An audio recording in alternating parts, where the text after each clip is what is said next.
Mga kakao. Yan, puro kakao yan dyan. Yan.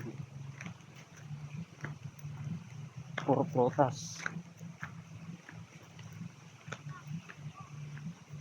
Yan. Prutas lahat, mga maraming puno ng kakao. Lahat ng prutas nandito. Lansunis. Saka ito. Yan, prutas yan. Masarap yan. Nakatikim ka na to, Kel? Yan. Super. Lapnog. Palaso niya rumaya.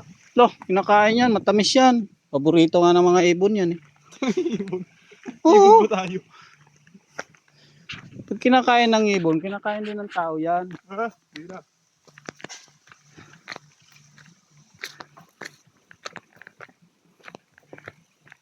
Punta pa kami doon sa kabila pa kaming bundok. Tatawidin pa namin mga ano pa ata. 5 kilometro pa yan, Kel? Lalakarin natin. Bah, Hindi pang nakabit. layo nun. Umalis kami sa bahay namin alas 10. Alas 12 na. Lakad lang.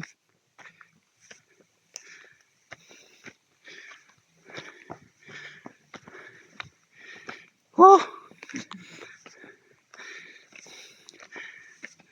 Biro mo yung kalsada. Kalsada pa lang daanan na ng tubig. You know, dating daanan ng tubig.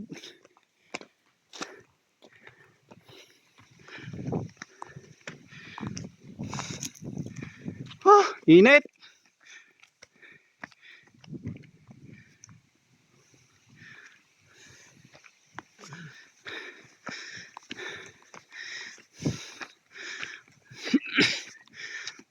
Wala tubig-tubig sa amin. Kaya naligo kami ilog.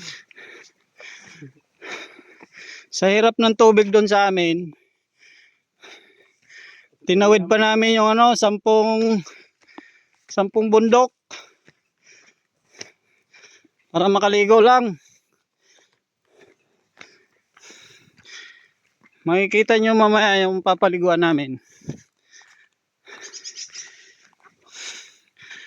Oh, Diyos ko day. Ba't ko ba ito ginagawa sa sarili ko? Talaga tayo. Pwede na mag-igip ng dos-dos nating bason. Oh. Habaan ko lang yung ano ng video ko para maganda-ganda.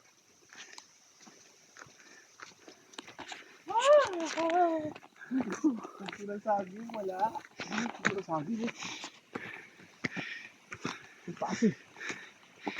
Oh, puso ng saging, ano? Putulin mo puno. Bababa yan. Mamaya. Hindi tayo sa gabi.